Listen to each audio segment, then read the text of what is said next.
السلام علیکم۔ آج کی کہانی اسلام آباد کی پہاڑیوں کے بارے میں ہے۔ اسلام آباد کی پہاڑیاں اپنی خوبصورتی اور سکون کے لیے مشہور تھیں، لیکن ان کی گہرائیوں میں ایک سیاہ راز پوشیدہ تھا۔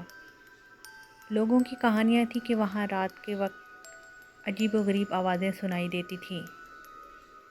کچھ لوگ کہتے تھے کہ یہ پہاڑیاں بھوتوں کا مسکن ہے، جبکہ دوسرے کہتے تھے کہ یہاں کچھ اور ہی ہے۔ ایک شام ایک لڑکا فیصل اپنے دوستوں کے ساتھ ان پہاڑیوں کی طرف گیا۔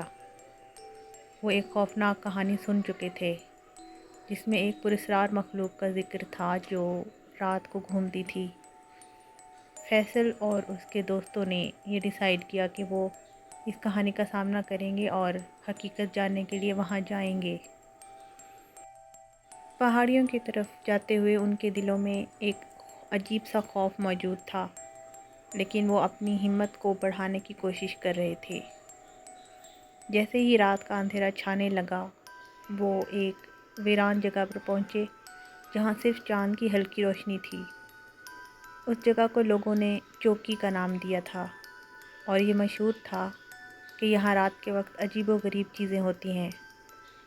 جب وہ بیٹھے اور آگ جلائی تو انہیں اچانک ایک عجیب سی آواز سنائی دی۔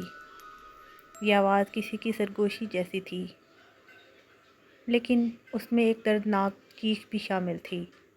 فیصل کے دوستوں نے ایک دوسرے کی طرف دیکھا۔ ان کی آنکھوں میں خوف واضح تھا۔ انہوں نے فیصلہ کیا کہ وہ وہاں سے واپس چلیں، لیکن فیصل نے کہا، ہمیں تو یہیں رہنا ہے، ہمیں جاننا ہے کہ یہ کیا ہے۔ اسی لمحے آگ کی روشنیاں جھلملانے لگیں۔ فیصل کی نظریں اندھیرے میں گھومنے لگیں۔ اچانک ان کی نظریں ایک سیاہ سائے پر پڑیں جو درختوں کے درمیان سے نکل رہا تھا۔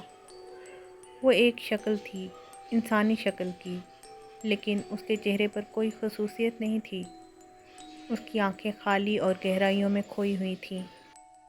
فیصل کے دوستوں نے خوف سے چلا کر کہا، چلو یہاں سے چلیں، لیکن فیصل نے انہیں روک دیا، ہمیں اس کا سامنا کرنا ہوگا۔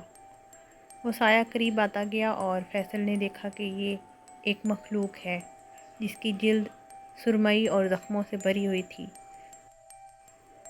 اس کی آواز گونجی، تم یہاں کیوں آئے ہو؟ فیصل کی سانس رک گئی، لیکن وہ بولا، ہم حقیقت جاننا چاہتے ہیں۔ مخلوق نے اپنی آنکھیں کھولیں اور فیصل کے سامنے آ کر کہا، یہاں آ کر تم نے اپنی موت کو دعوت دی ہے۔ اسی لمحے فیصل کے دوست خوف سے پیچھے ہٹنے لگے اور وہ مخلوق انہیں دیکھ کر مسکرانے لگی۔ تم سب یہاں سے جا سکتے ہو، لیکن فیصل کو میرے ساتھ آنا ہوگا۔ فیصل کا دل دھڑک رہا تھا، لیکن اس نے ہمت جمع کی، میں تمہارے ساتھ جاؤں گا، لیکن پہلے مجھے بتاؤ کہ تم کون ہو۔ مخلوق نے کہا، میں ان پہاڑیوں کا محافظ ہوں۔ یہاں سے گزرنے والے ہر شخص کو اپنی کہانی سنا کر جانا ہوتا ہے، ورنہ وہ کبھی واپس نہیں آتے۔ فیصل نے اپنی آنکھوں میں آنسو بھرے ہوئے کہا، میری کہانی یہ ہے کہ میں اپنے خوف کو شکست دینا چاہتا ہوں۔ مخلوق نے فیصل کی آنکھوں میں جھانکا اور کہا، خوف کو شکست دینا آسان نہیں ہے، لیکن تمہیں اپنی کہانی سنانی ہوگی۔ اس کے بعد فیصل نے اپنی کہانی سنانا شروع کی۔ اس نے اپنی زندگی کی خوف، ناکامیوں اور خوابوں کی باتیں کیں۔ جیسے جیسے وہ بولتا گیا، مخلوق اس کی باتوں میں دلچسپی لینے لگی۔ اچانک پہاڑیوں کے ارد گرد کی فضا تبدیل ہونے لگی۔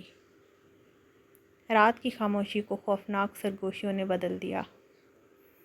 آخر میں فیصل نے اپنی کہانی مکمل کی تو مخلوق نے کہا، تم نے اپنی کہانی سنائی ہے، لیکن اس جگہ کا راز اب بھی تمہارے سامنے ہے۔ مخلوق نے ایک زوردار چیخ ماری اور زمین ہلنے لگی۔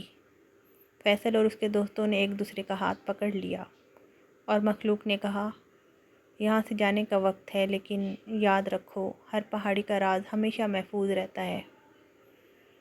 فیصل اور اس کے دوستوں نے ڈر کے عالم میں وہاں سے بھاگنا شروع کیا۔